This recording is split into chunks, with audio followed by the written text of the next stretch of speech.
الحمد لله رب العالمين والصلاة والسلام على حبيبه محمد وآله وصحبه أجمعين. أعوذ بالله من الشيطان الرجيم. بسم الله الرحمن الرحيم. والذين يسعون في آياتنا معاجزين أولئك في العذاب محضرون. قل إن ربي يبسط الرزق لمن يشاء من عباده ويقدر له وما أنفقتم من شيء فهو يخلفه وهو خير الرازقين. اللهم سبحانك لا علم لنا إلا ما علمتنا إنك أنت العليم الحكيم. مولاي صل وسلم دائما أبدا اللہ حبیبک من زانت بہ الاسر. سورہ سبا میں 22ویں پارے میں یہ آیہ کریمہ دنیا میں حق و باطل کی آویزش پہ فیصلہ کن ارشاد باری سے آگاہ فرماتی ہے. حق و باطل کی آویزش روز اول سے جاری ہے، قیامت تک رہے گی، اور یہ بھی طے ہے، اللہ کریم کا ارشاد ہے لَأَغْلَبَنَّ أَنَا وَرُسُلِي. ہمیشہ غالب اللہ ہوگا، اللہ کے رسول ہوں گے. اور یہ ایک تاریخی حقیقت بھی ہے. اس ارشاد باری کی تعبیر کی تائید انسانی تاریخ بھی کرتی ہے کہ آدم علیہ نبینا علیہ الصلوۃ والسلام سے لے کر حضور آقا نامدار صلی اللہ علیہ وآلہ وسلم تک کسی رسول کو شکست نہیں ہوئی. انبیاء علیہ الصلوۃ والسلام شہید ہوتے رہے، ظلماً قتل ہوتے رہے. بنی اسرائیل کی تاریخ میں ہے کہ انہوں نے 70 نبی کو ایک دن میں شہید کیا. لیکن جب معاملہ کسی رسول کا آیا، یاد رکھیں رسول وہ ہیں جو خود صاحب شریعت ہوتے ہیں، اور نبی وہ ہیں جو کسی رسول کی شریعت کو آگے چلانے کے لیے اللہ کی طرف سے مبعوث ہوتے ہیں. رسول اور نبی میں یہ فرق ہے کہ رسول خود صاحب شریعت ہوتا ہے اور نبی اسی رسول کے اتباع میں مبعوث ہوتا ہے اسی شریعت کو آگے چلانے کے لیے، تاہاں کہ آقا نامدار صلی اللہ علیہ وآلہ وسلم مبعوث ہوئے تو نبوت کا دروازہ بند کر دیا گیا، اور آپ صلی اللہ علیہ وسلم نے فرمایا علماء امتی کانبیاء بنی اسرائیل، او کما قال رسول اللہ صلی اللہ علیہ وآلہ وسلم، کہ میرے بعد کوئی نیا نبی نہیں آئے گا.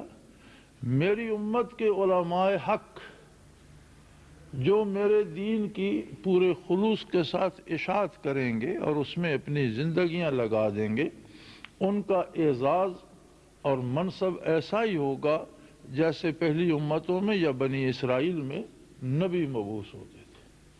چنانچہ بعثت آقا نامدار صلی اللہ علیہ وسلم کے بعد یہ عظمت علماء حق کے حصے میں آئی، علماء ربانیین کے حصے میں آئی، اور اللہ کی ان بندوں کے حصے میں آئی جنہوں نے خلوص نیت سے دین برحق کی خدمت کی.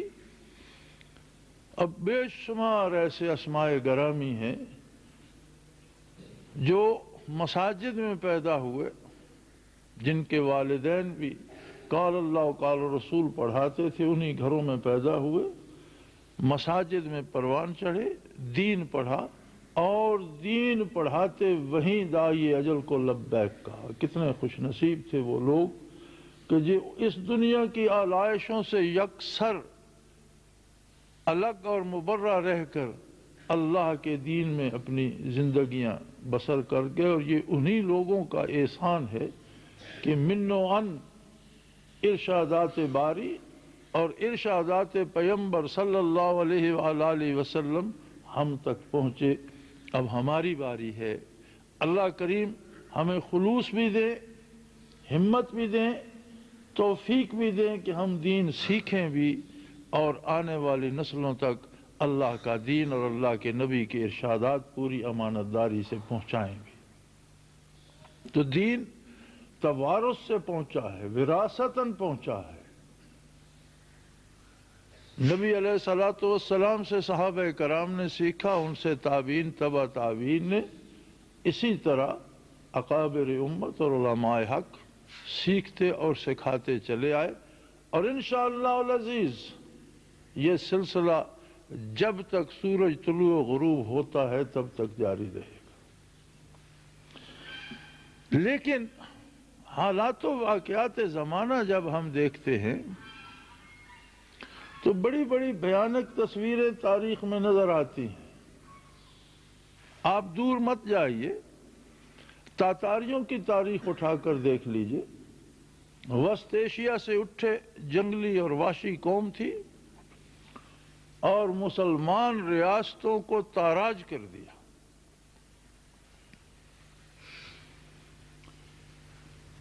کم و بیش بعض نے 122 لکھا ہے اور بعض نے 142 لکھا ہے۔ ایسے علماء حق تھے جن کے مریدوں کے حلقے لاکھوں تک وسیع تھے اور جو اللہ کے دین کی اشاعت کرتے تھے، جو تاتاریوں کے دربار میں پا بجولاں شہید کیے گئے، جو لڑائیوں میں شہید ہوئے، شہروں کی تباہی میں تباہ ہوئے۔ بغداد ایک ایسا شہر تھا جو علم کا سمندر تھا اور بڑی بڑی لائبریریاں تھیں۔ تاتاریوں نے دینی لائبریریاں اٹھا کر دریا برد کر دیں، اور مورخ لکھتا ہے کہ 6 مہینے تک دجلہ کا پانی جب وہاں سے گزرتا تھا تو بڑی دور تک سیاہ ہو کر بہتا تھا۔ کیونکہ اس زمانے میں آج کل کی طرح چھاپا خانے نہیں تھے، روشنائی سے، قلم سے اور ہاتھ سے کتابیں لکھی جاتی تھیں، تو اتنی کتابیں دریا برد کی تاتاریوں نے کہ 6 مہینے تک دجلہ جیسے عظیم دریا کا پانی سیاہ ہو کر بہتا رہا۔ خون انسانی اتنا بہایا تاتاریوں نے کہ ہر جرنیل شہر کو تباہ کرنے کے بعد اس کے بعد شہر پناہ کے بعد دروازے پر سروں کے مینار بنایا کرتا تھا کہ کس کا مینار اونچا ہے، اور اس بے دردی سے قتل کرتے تھے کہ اگر کوئی حاملہ عورت قتل ہوتی تو اس کے پیٹ سے بچہ نکال کر اس کا بھی سر کاٹتے کہ چلو کچھ تو مینار میں یہ بھی کام دے گا۔ لیکن ہوا کیا اسلام مٹ گیا؟ جو جبر، جو بربریت، جو ظلم تاتاریوں نے کیا، اس سے یہ نظر آتا تھا کہ اب اسلام کا نام لیوا کوئی باقی نہ رہے گا۔ لیکن وہ ایسا قادر ہے کہ اس نے انہی تاتاریوں کو نور ایمان عطا کر دیا۔ مسلمانوں پر یہ قیامت کیوں ٹوٹی؟ ہماری طرح ان کے اعمال بگڑ چکے تھے، ان کے دلوں میں خلوص نہیں رہا تھا۔ کتابیں تھیں ہدایت کے لیے نہیں، مناظروں کے لیے اور ایک دوسرے کو شکست دینے کے لیے رہ گئی تھی۔ اور جب تاتاری فوجیں بغداد شہر کا محاصرہ کیے ہوئے تھیں تو شہر کے اندر اس وقت بھی مولویوں میں مناظرہ ہو رہا تھا کسی معمولی سی بات پر۔ یعنی عالم یہ ہو گیا تھا کہ مسلمان فرقوں میں بٹ گئے تھے اور چھوٹی چھوٹی باتوں پر آپس میں لڑنا، مناظرے کرنا، ایک دوسرے کو مارنا، ایک دوسرے کی مخالفت کرنا۔ جہاں کوئی کافر فوج آتی، آدھے اس کے ساتھ مل جاتے، آدھے مقابلے میں مار کھانے والے ہوتے، پھر ان کی باری آ جاتی۔ خلیفہ بغداد نے معاہدہ کیا تاتاری سلطان کے ساتھ کہ مجھے قتل نہیں کیا جائے گا تو میں شہر تمہارے حوالے کرتا ہوں۔ اس کے وزیر نے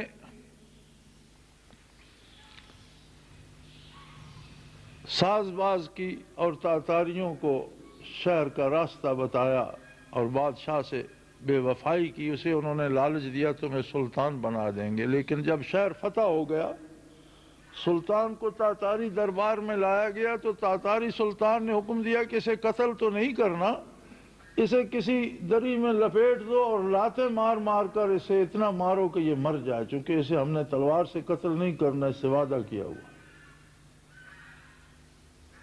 اور اس وزیر کو اس نے یہ کہہ کر قتل کروا دیا کہ جس نے تجھے وزیر اعظم بنایا اور ساری سلطنت تیرے حوالے کی، اس سے تو نے دھوکہ کیا، میں کس اعتبار پر تجھ پر اعتماد کر لوں؟ اگر میں تجھ پر اعتبار کروں تو میرے ساتھ بھی دھوکہ کرے گا، اسے بھی قتل کرا دیا گیا۔ لیکن کیا اسلام مٹ گیا؟ نہیں۔ علامہ مرحوم نے کہا تھا، پاسباں مل گئے کعبے کو صنم خانے سے۔ یہی تاتاری لشکر جب دربند پہنچا، چھوٹا سا شہر تھا دربند، حضرت خواجہ دربندی رحمت اللہ تعالی علیہ اپنے زمانے کے غوث تھے اور تنہا رہتے تھے، ایک کمبل لپیٹ کر اللہ اللہ کرتے رہتے تھے، رات دن کم ہی گفتگو فرماتے تھے۔ لوگ حاجات لے کر جاتے تو آپ کوئی سا کاغذ جو اخبار کا تراشا یا کسی ڈبیا کا ٹکڑا یا کوئی پرزہ جو نظر آتا وہ اٹھا کر دے دیتے، یہ پہن لو، یہ پی لو، یہی تعویذ ہے، اور اسی سے اللہ شفا دے دیتے تھے۔ جب دربند لشکر پہنچا، ہلاکو خان خود سربراہ تھا، اور ہلاکو خان کا نام چنگیز کے بعد ہیبت کا نشان بن گیا تھا۔ جنگل سے گزرتے تو جنگلی جانوروں تک کو قتل کرتے جاتے، کسی پانی کے ذخیرے سے گزرتے تو اس میں زہر ڈال دیتے، آبادیوں کی آبادیاں تاراج کر دی۔ جب دربند پہنچے تو تاتاریوں کے پہنچنے پر شہر خالی ہو جایا کرتے تھے۔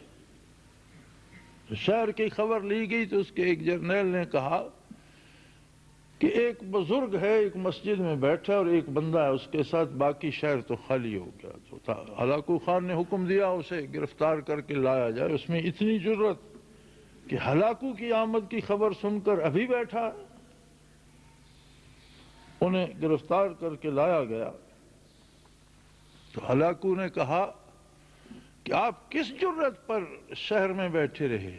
انہوں نے کہا شہر میں نہیں، اللہ کے گھر بیٹھا رہا میں، اور میری عمر ہی وہیں بسر ہو رہی ہے، میرا گھر ہی اللہ ہی کا گھر میرا گھر ہے، وہی میری پناہ ہے، اور میں اللہ کے گھر بیٹھا تھا، مجھے غیر اللہ سے ڈرنے کی ضرورت نہیں ہے، کسی ہلاکو وغیرہ کو میں نہیں جانتا، میں تو اسے جانتا ہوں جو سب کا خالق ہے اور جس کے دست قدرت میں سب کی جان ہے۔ معروف تاریخی واقعہ ہے۔ ہلاکو نے کہا کہ تمہیں بیڑیاں اور زنجیریں لگی ہوئی ہیں اور تم اتنی بڑھ کر بات کر رہے ہو؟ تو خواجہ محمد دربندی رحمت اللہ تعالی علیہ نے ایک دفعہ ان زنجیروں کی طرف دیکھ کر فرمایا اللہ، اور ساری زنجیریں ڈھیر ہو گئی۔ فرمایا مجھے کوئی زنجیر، میں کسی کا قیدی نہیں ہوں، تم مجھے زنجیروں میں نہیں باندھ سکتے۔ اب ایک حیرت ناک واقعہ، اور وہ ان کا امیر تھا، لشکر کا سالار تھا، جرنیل تھا، اور ہلاکو بہت بڑا نام تھا تاتاریوں میں۔ تو اس نے غصے سے کہا کہ زہر کا پیالہ لایا جائے اور انہیں میرے سامنے زہر پلائی جائے۔ زہر کا پیالہ لایا گیا، جب انہیں پیش کیا گیا تو انہوں نے فرمایا بسم اللہ الرحمن الرحیم، اور پورا پیالہ پی لیا، اور فرمایا میرے لیے تو اس میں کوئی زہر نہیں ہے، یہ زہر تمہارے لیے ہو سکتا ہے، مجھے تو اس سے راحت ملی ہے۔ تو ہلاکو نے آگ جلوا دی اور تمام اپنے جو اس کے آفیسرز تھے یا جرنیل تھے ان کو بلا لیا اور فوج کو جمع کر لیا کہ سب کے سامنے ان کو آگ میں ڈالا جائے، ان کو بھی اور ان کے ساتھی کو بھی باندھ کر آگ میں پھینک دو۔ مورخ لکھتا ہے کہ جب انہیں آگ میں پھینکا گیا تو آگ اس طرح بھاگی جس طرح کوئی بڑا جانور، کوئی دیوار گرتی ہے اور اس کے ساتھ کوئی جانور بندہ ہو تو وہ رسے توڑا کے بھاگتا ہے، اس طرح آگ بھاگی اپنی جگہ چھوڑ کر، جہاں وہ گرے وہ جگہ صاف تھی اور آگ آگے بھاگی اور اس کا لشکر سارا چھوڑ کر اسے بھاگ اٹھا تو ہلاکو اٹھ کر کھڑا ہو گیا اور اس نے کہا مجھے بھی اس خدا کا پتہ بتاؤ جس کو تم مانتے ہو، اس رب کی بات مجھے بھی بتاؤ جسے تم مانتے ہو۔ اور وہ لمحہ تھا جب اسی ہلاکو نے اسلام قبول کیا اور یورپ کی عیسائی شادیانے بجا رہے تھے مسلمانوں کو قتل عام کر کے کہ ہم نے یورپ کو مسلمانوں سے پاک کر دیا، ہسپانیہ میں ہم نے ایک مسلمان نہیں رہنے دیا، وہی ہلاکو اسلام کا جھنڈا لے کر مشرق سے یورپ میں داخل ہو رہا تھا۔ اور اسی بات پر علامہ مرحوم نے کہا پاسباں مل گئے کعبے کو صنم خانے سے، کہ ایسا قادر ہے کہ بتوں کے پجاریوں کو کعبے کا رکھوالا بنا دیا۔ مسلمانوں نے وفا نہ کی دین سے، اللہ کے پیغمبر سے، اللہ کی کتاب سے، اس کی سزا پائی۔ اور وہ قادر ہے عسیٰ یأتی اللہ بقوم، وہ قادر ہے تمہاری جگہ کسی اور قوم کو کھڑا کر دے۔ یجاہدون فی سبیلہ یقاتلون ویقتلون، ایسے لوگ جو اس کی راہ میں جہاد کریں، جو قتل ہوں بھی قتل کریں بھی۔ لا یخافون لومۃ لائم، وہ دنیا کے پراپیگنڈے کی پرواہ نہ کرے۔ یحبونہ ویحبہم، ایسے لوگ جنہیں اللہ محبوب رکھتا، اور ایسے لوگ جو اللہ سے عشق کرتے ہوں، تم نہ صحیح تو اور پیدا کر دیں گے۔ اس کا کیا ہے، تم نہ صحیح تو چاہنے والے اور بہت، ترک تعلق کرنے والوں تم تنہا رہ جاؤ گے۔ ویسا قادر ہے کہ اسلام باقی رہے گا، اسلام کو شکست نہیں ہوگی، اس لیے کہ امام الرسل کا لایا ہوا دین ہے اور کسی رسول کو شکست نہیں ہوئی۔ لأغلبن انا ورسلی، انبیاء شہید ہوتے رہے لیکن رسول جب بھی مبعوث ہوا ہمیشہ رسول فاتح رہا۔ نوح علیہ السلام رسول تھے، ساری دنیا ان کے خلاف ہو گئی، 950 سال میں کسی نے بات نہ مانی، 80 کے قریب مرد و زن کشتی میں سوار تھے۔ 950 سال کی تبلیغ کے بعد اللہ نے ساری کائنات غرق کر دی اور اپنے رسول کو فاتح بنایا۔ موسیٰ علیہ السلام کے ساتھ ایک ان کے بھائی تھے ہارون علیہ السلام، اور فرعون کی کتنی بڑی طاقت تھی، تباہ فرعون ہوا، موسیٰ علیہ السلام کو شہید نہیں کر سکا۔ لأغلبن انا ورسلی، یہ طے شدہ بات ہے، اللہ غالب رہے گا، اللہ کا رسول غالب رہے گا، اور محمد الرسول اللہ تو رسولوں کے بھی رسول ہے، امام الرسل ہے۔ نہ کبھی آپ صلی اللہ علیہ وسلم کو شکست ہوگی، نہ آپ کے دین کو شکست ہوگی۔ ہاں، یہ آندیاں جو اٹھتی ہیں یہ ہماری بے وفائی ہے، یہ جو آندیاں اٹھتی ہیں یہ اس نفاق کا اثر ہے جو ہم اسلام کے نام پر اپنے سینوں میں دبائے پھرتے ہیں۔ صبح بات ہو رہی تھی حاجی صاحبان کی واپسی پر، تو کسی نے بتایا فلاں بھی حج سے واپس آ گئے، فلاں بھی آ گئے، تو میں نے کہا یار خوشی نہیں ہوتی ہے، خوشی تب ہوتی کہ جو حج کر کے آتے کم از کم وہ تو تبدیل ہو جاتے، اچھے انسان بن جاتے، ان میں خلوص آ جاتا، صداقت آ جاتی۔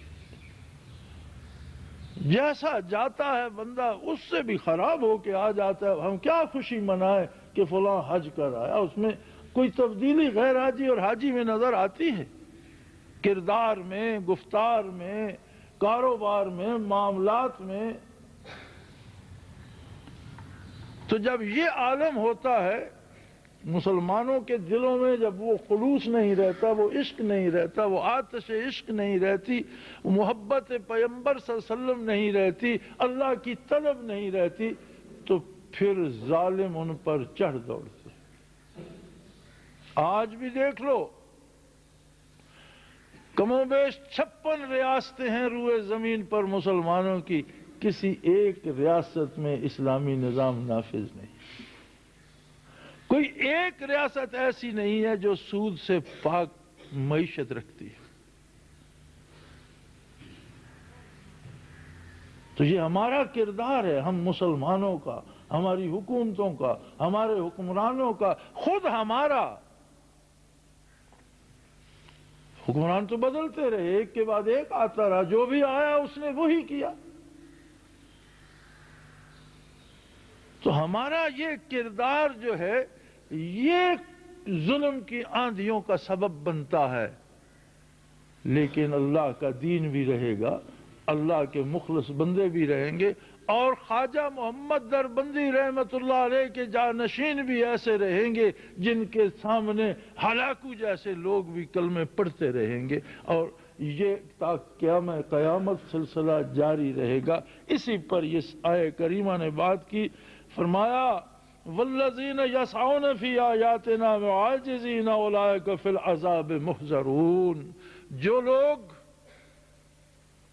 میری آیات کو مٹا دینا چاہتے ہیں، جو لوگ میری بات کو عاجز کر دینا چاہتے ہیں، جو لوگ چاہتے ہیں کہ اللہ کی بات نہ مانی جائے، جو لوگ چاہتے ہیں کہ قرآن کا نظام نہیں آنا چاہیے، جن لوگوں نے اپنی قوت اس بات پہ لگا دی کہ تہذیب ہماری ہوگی، معاشرہ ہمارا ہوگا، اور جو معاشرہ محمد الرسول اللہ نے دیا ہے وہ نہیں بننے دیں گے، وہ نہیں ہوگا، اللہ کریم فرماتے ہیں اولئک فی العذاب محضرون، وہ محض اپنے لیے عذاب جمع کر رہے ہیں، وہ ایسا کر نہیں سکیں گے، اسلام کو مٹا نہیں سکیں گے، ہاں اپنے لیے عذاب زیادہ کرتے جا رہے ہیں، اپنے لیے عذاب بڑھاتے جا رہے ہیں، اور ایک وقت آئے گا جب دیکھو گے سب لوگ، روئے زمین کے تمام باشندے، آدم علیہ نبینا سے لے کر قیامت تک پیدا ہونے والے تمام لوگ موجود ہوں گے، اور میری آیات کو عاجز کر دینے والے لوگ عذاب میں تڑپیں گے اور چلاتے ہوئے نظر آئیں گے۔ اب رہی یہ بات کہ ان کے پاس جی وسائل بڑے ہیں، ان کے پاس بڑی ٹیکنالوجی ہے، ان کے پاس بڑی دولت ہے، فرمایا کسی نے دولت اللہ سے چھین کر نہیں لی، کوئی اس کی بارگاہ سے زبردستی اپنے لیے حاصل نہیں کر سکا۔ انہیں فرما دیجئے میرے حبیب ان ربی یبسط الرزق لمن یشاء من عبادہ، اپنے بندوں میں سے جسے چاہتا ہے اسے رزق فالتو عطا، بہت سا رزق عطا کر، دروازے کھول دیتا ہے دولت کے۔ وَيَقْدِرُ اللَّهُ، اور جب چاہتا ہے اسی بندے پر رزق بند کر دیتا ہے۔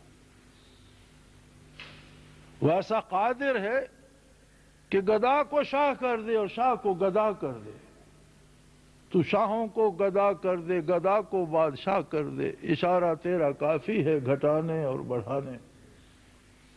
یہ سب اس کا اپنا ایک ترتیب دیا ہوا نظام ہے، اور وہ خوب جانتا ہے کہ کس کے پاس کیا وسائل ہیں، کس کے پاس کتنا رزق ہے، کس کے پاس کیا ٹیکنالوجی ہے، اور کس کی قوت کتنی ہے۔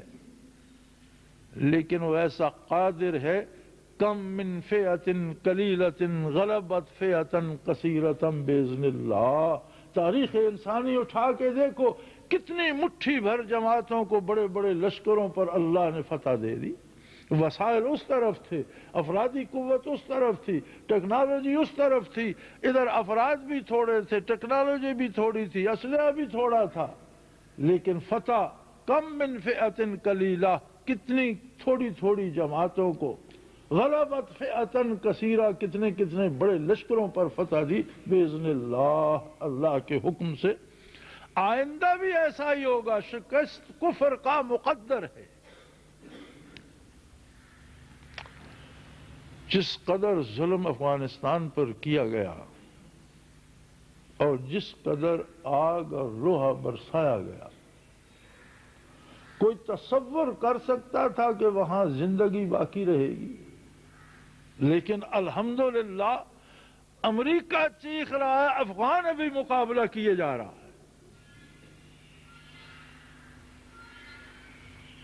اللہ کا نام لینے والے، جنہوں نے اپنے گھر جلوا دیے، اپنے بچے شہید کرائے، اپنی مائیں شہید کرائیں، بوڑھے باپ شہید کرائے، جوان بیٹیاں برباد کروائیں، علاقے کا علاقہ تباہ ہو گیا، لیکن اللہ کے بندے اللہ کے نام پر ابھی تک شمشیر بکف ہیں، وہی اذانیں گونج رہی ہیں، وہی سجدے زمین پر کیے جا رہے ہیں، اور جانیں ہتھیلی پر رکھے ہوئے امریکہ تھک رہا ہے، لیکن اللہ کے بندے نہیں تھک رہے، اور انشاءاللہ غلبہ اسلام کا مقدر ہے اور شکست کفر کا نصیب ہے۔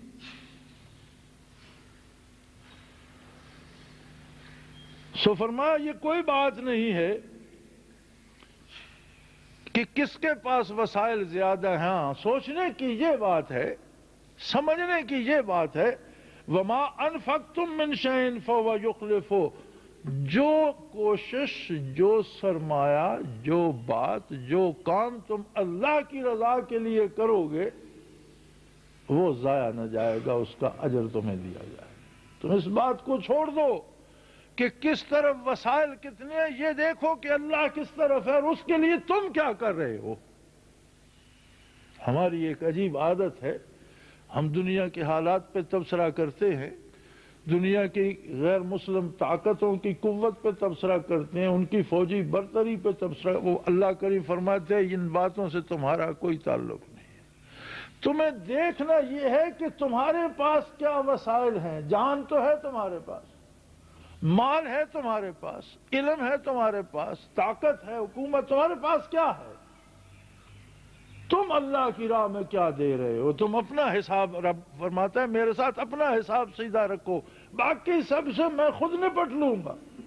انہم یکیدون کیدا واکید کیدا فمہل الکافرین امہلہم رویدا، یہ بھی تدبیریں کرتے ہیں، قدرت کی اپنی تدبیریں ہوتی ہیں، چند روز مہلت دے دیتا ہے کفر کو، لیکن پھر ہر چیز تباہ ہو جاتی ہے۔ جاء الحق وزہق الباطل ان الباطل کان زہوقا، جب حق آتا ہے تو باطل کو مٹنا پڑتا ہے، اس لیے کہ مٹنا ہی باطل کا مقدر ہے، یہ اس کی مرضی کہ کس میدان میں لے جا کر اسے شکست سے دوچار کرتا ہے، یہ اس کی مرضی کہ کس عالم میں اسے بے دست و پا کرتا ہے۔ آخر امریکہ بھی ڈرتا تھا روس سے ایک زمانے میں، لیکن آپ نے دیکھا حضرت رحمت اللہ تعالی علیہ کے سامنے بہت سے لوگ بیٹھے تھے، میں بھی حاضر تھا، کسی نے بات کی کہ روس بہت بڑی طاقت ہے اور روس نے تو افغانوں کو بالکل بے دست و پا کر دیا اور پورے ملک پر قبضہ کر لیا اور تباہ کر دیا۔ حضرت نے فرمایا روس خود تباہ ہو سی اور منگ کے کھاسی، پنجابی میں آپ نے فرمایا کہ روس گدا کر کے کھائے گا اور خود تباہ ہو جائے گا، اور اس وقت یہ بات کسی کی سمجھ میں نہیں آتی تھی کہ یہ تو دنیا کی سپر پاور ہے۔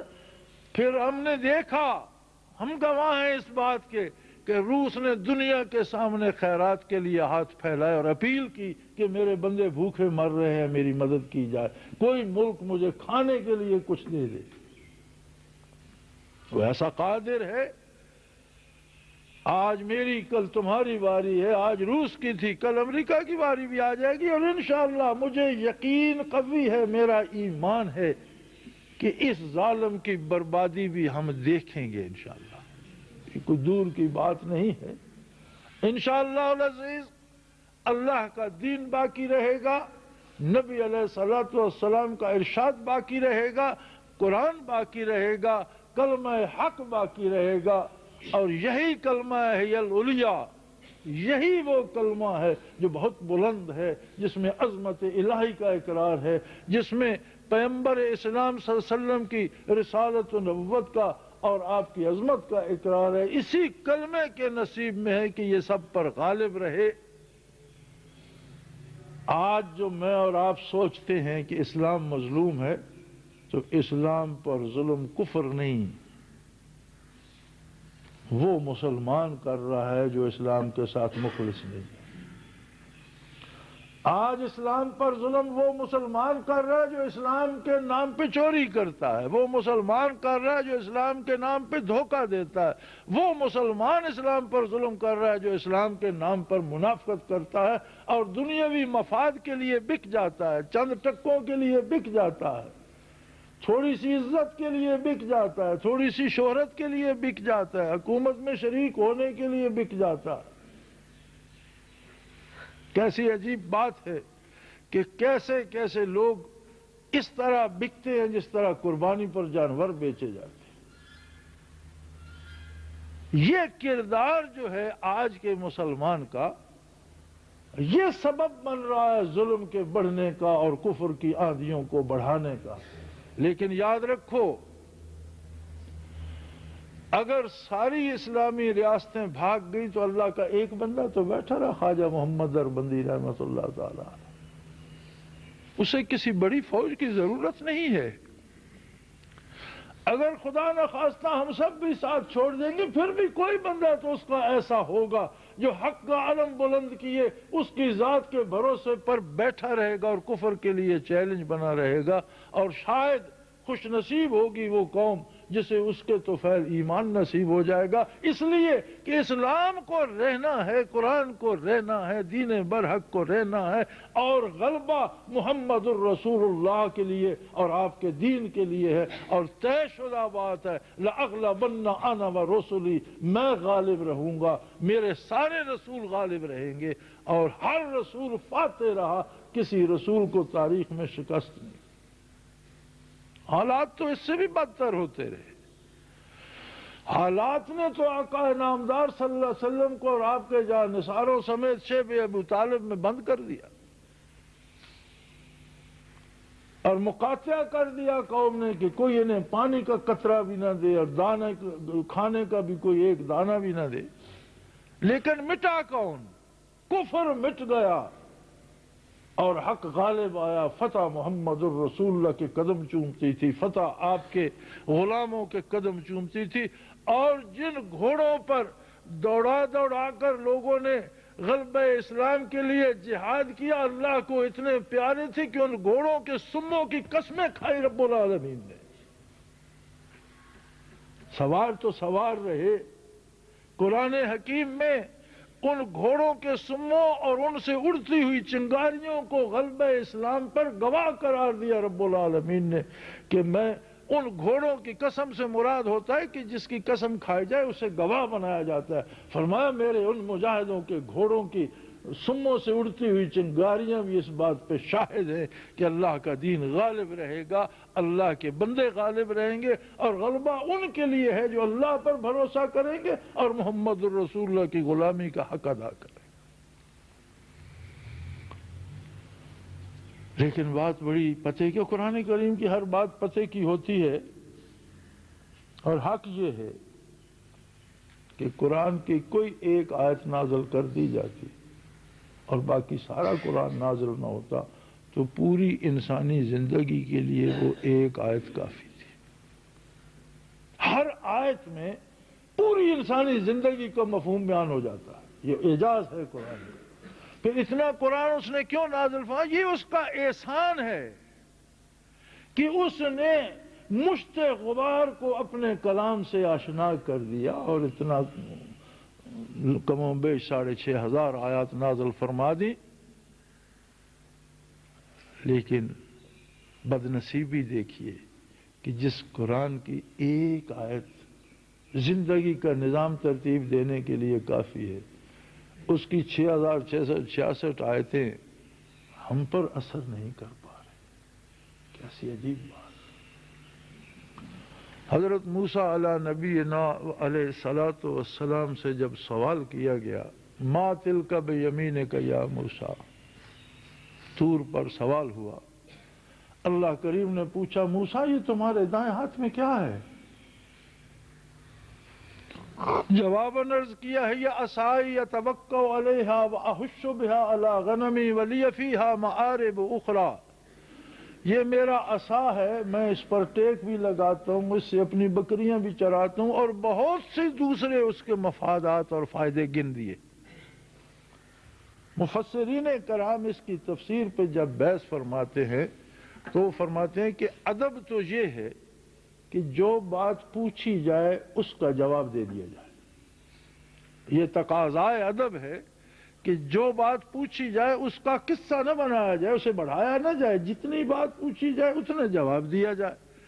اور نبی تو ادب سکھانے والے ہوتے ہیں، نبی کی جوتیوں کے طفیل لوگوں کو اور ان کی خاک پاک کے طفیل لوگوں کو ادب نصیب ہوتا ہے، اور یہ اولی العزم رسول ہیں موسیٰ علیہ نبینا علیہ الصلوۃ والسلام۔ سوال ہوا ما تلک بیمینک یا موسیٰ، تمہارے دائیں ہاتھ میں کیا ہے موسیٰ؟ جواب تھا یہ عصا میرا عصا ہے، بات ختم ہو گئی۔ پھر اتنی لمبی انہوں نے کیوں کی؟ تو وہاں علماء لکھتے ہیں بیک لفظ تمام گفتن تمنائے جہاں را، بیک لفظ تمام گفتن تمنائے جہاں، پوری دنیا کی بات ایک لفظ میں ختم ہو جاتی ہے، آپ ہاں کہہ دو یا نہ کہہ دو بات ختم ہو جاتی ہے۔ دنیا کی کوئی ایسی بات نہیں ہے جو ایک لفظ پر ختم نہ کی جا سکتی ہو، یا ہاں کہہ دو یا نہ، ایک لفظ ہاں کہہ دو بات ختم ہو گئی، نہ کہہ دو بات ختم ہو۔ لیکن فرمان منز بیر حضوری طول دادم داستان رہا، مجھے تو آپ سے شرف ہم کلامی نے وہ لذت بخشی کہ میں اسے قائم رکھنے کے لیے بات کو بڑھاتا چلا گیا۔ فرماتے لذت ہم کلامی نے موسیٰ کو مجبور کر دیا کہ وہ بات کو بڑھاتے چلے گئے کہ بات اللہ سے ہو رہی تھی۔ تو قرآن کریم کی اتنی آیات مبارکہ یہ محض اس کا احسان ہے کہ لذت حضوری عطا کر دی اس نے۔ حضور فرماتے ہیں صلی اللہ علیہ وسلم کہ جب قرآن پڑھو تو اس انداز سے نہ پڑھا کرو کہ اللہ کی کتاب اور بندوں کے لیے آئی ہے، یہ انداز قرآن پڑھنے کا نہیں ہے۔ اس انداز سے پڑھو کہ میرا رب میرے ساتھ بات کر رہا ہے، وہ تمہیں مخاطب کرے گا، تمہیں کہے گا یہ کرو، تمہیں کہے گا یہ نہ کرو، تمہیں کہے گا آؤ میں تمہیں فلانی قوم کا قصہ سناتا ہوں، آؤ میں تمہیں لوگوں کے حالات بتاتا ہوں، آؤ میں تمہیں دنیا کی بات بتاتا ہوں، آؤ میں تمہیں آخرت کی بات بتاتا ہوں، آؤ میں تمہیں کاروبار کا سلیقہ سکھاتا ہوں، آؤ میں تمہیں لوگوں کے ساتھ تعلقات۔ اللہ ارشاد فرما رہے اور تم سن رہے ہو، فرمایا قرآن جب بھی کھولو اس طرح پڑھو کہ میرا رب مجھ سے بات کر۔ ہم قرآن پڑھتے ہیں لوگوں کے لیے، فرمایا لوگوں کے لیے نہیں، جسے تلاوت نصیب ہوتی ہے وہ خود اس انداز سے پڑھے کہ میرا رب میرے ساتھ بات کر۔ اور یہ اس کا کرم ہے کہ اس نے اتنی عظیم کتاب ہم جیسے ناکارہ لوگوں تک پہنچا دی کہ مجھ سے بات تو کرو۔ اب ہم کیسے لوگ ہیں، ہم پر اللہ کی بات اثر نہیں کرتی؟ ہم کیسے لوگ ہیں کہ ہم نے اسے ریشمی غلافوں میں لپیٹ کر طاقوں میں سجا دیا اور الماریوں میں رکھ دیا؟ ہم کیسے لوگ ہیں کہ جھوٹ بولنا ہو تو اس کی قسمیں اٹھاتے ہیں؟ ہم کیسے لوگ ہیں، یہ کیا چیز کسی نے اسے جنتر منتر سمجھ لیا، کسی نے اسے تعویذ کی کتاب بنا لیا، کسی نے اسے ذریعہ روزگار بنا لیا۔ ارے یہ تو رب العالمین کلام فرما رہا ہے اپنے ہر اس بندے سے جو اس کی کتاب کھول کر پڑھنے بیٹھتا ہے، اور اسی کو بتا رہا ہے گھبراؤ نہیں، اگر کفر کے پاس دولت زیادہ ہے تو اسے میں نے دی ہے، وہ مجھ سے چھین کر نہیں لے گیا، میں نے دی ہے، اور جب میں چاہوں گا ساری دولت سلب کر لوں گا اور اسے بھوکا اور مفلس اور گداگر بنا دوں گا۔ یہ تمہارا کام نہیں ہے، یہ میرا کام ہے۔ کفر دین کو مٹا دینا چاہتا، فرمایا نہیں مٹا سکے گا، بلکہ مٹنا اس کا مقدر ہے، مٹے گا بھی، اور ان کافروں کو تم دیکھو گے انہیں کس طرح عذاب میں پھینکا جاتا ہے۔ آگے فرماتا ہے اپنی بات کرو، تم میرے لیے کیا کر رہے ہو؟ تم دوسروں کی بات چھوڑ دو، تم امریکہ کا رو مجھے نہ دکھاؤ، میری مخلوق ہے، میں جانتا ہوں اس کے پاس کیا ہے۔ تم مجھے ہندوستان نہ دکھاؤ، ہندوستان میں نے پیدا کیا ہے اور اس کے وسائل میں نے پیدا کیے ہیں، میں مالک ہوں، میں جانتا ہوں۔ تم میرے ساتھ اپنی بات کرو، ما انفقتم، تم نے میرے راستے میں کیا کیا؟ کیا تم نے میری خاطر جھوٹ بولنا چھوڑ دیا؟ کیا تم نے مجھے راضی کرنے کے لیے درد دل سے میرے سجدے کیے؟ کیا تمہارا رکوع و سجود ذوق سے خالی ہے؟ کیا تم میرے لیے اپنی جان یا اپنا مال میری راہ میں کر رہے ہو؟ کیا تم میری بات کر رہے ہو؟ کیا کفر تو زور لگا رہا ہے، تم بھی کفر کے مقابلے کے لیے کچھ کر رہے، وہ بات میرے ساتھ کرو کہ تم میری راہ میں کیا کر رہے ہو۔ کتنی خوبصورت بات ہے کہ ہم دوسروں کو زیر بحث لانے کی بجائے، دوسروں کے حالات پر بحث کرنے کی بجائے، کاش اللہ ہمیں توفیق دے ہم اپنے گریباں میں جھانکیں کہ میں غلبہ اسلام کے لیے کیا کر رہا ہوں، اور اللہ ہمیں توفیق دے کہ ہم اپنے وسائل غلبہ اسلام کے لیے استعمال کریں۔ اسلام کو غلبہ میری اور آپ کی وجہ سے نہیں ہونا، اللہ کی تائید سے ہونا ہے۔ جسے وہ توفیق دے گا اسلام کے ساتھ تعاون کی، اسلام کے ساتھ وفا کی، یہ اس کا احسان ہے۔ اسلام کو غالب ہونا ہے اور وہ قادر ہے، وہ چاہے تو کافروں کو بھی ایمان عطا کر لے، وہ چاہے تو پتھروں سے خدمت لے سکتا ہے، وہ چاہے تو درختوں سے خدمت لے سکتا ہے، وہ جھاڑیوں سے اور پرندوں سے خدمت لے سکتا ہے۔ ابرا ہاتھیوں کا لشکر لے کر آیا، اس نے ابابیلوں کو حکم دے دیا، اب ہاتھی کہاں اور ابابیل کہاں، ہر کنکر ایٹم بم بن گیا۔ مورخ لکھتا ہے کہ اگر ہاتھی کی پشت پہ لگتا تھا تو اس کے پاؤں تک چیرتا چلا جاتا تھا، اور اس طرح بنا دیے تھے قاسم معقول۔ جس طرح غذا جانور بھوسے کو چبا کر جس طرح جانور کر دیتا ہے نا، اس طرح ہاتھیوں اور اس کی فوج کا حال کر دیا۔ قاسم معقول چبائے ہوئے بھوسے کی طرح، بھوسا پہلے ریزہ ریزہ ہوتا ہے، پھر اسے جانور چبا بھی لے تو جو حشر اس کا ہو جاتا ہے وہ ان کا کر دیا تھا۔ وہ قادر ہے، غلبہ دین حق کو ہوگا۔ میرے بھائی سوچا کرو کہ ہم غلبہ حق کے لیے کیا کر رہے ہیں۔ اللہ ہمارے گناہ معاف فرمائے اور ہمیں توفیق دے کہ ہم اس کے دین برحق کے لیے اپنی حیثیت کے مطابق خدمت بجا لائیں، ایمان پہ زندہ رکھے، ایمانداروں کے ساتھ موت نصیب فرمائے اور ایمانداروں کے ساتھ حشر فرمائے۔ انشاءاللہ العزیز یہ مار کے حق و باطل دیکھیں گے انشاءاللہ۔ اللہ ہمیں بھی موقع دے گا، ہمیں بھی توفیق دے گا، اور انشاءاللہ کفر کو تباہ ہوتا ہوا دنیا میں بھی دیکھیں گے اور کافروں کا تماشا آخرت میں بھی دیکھیں گے۔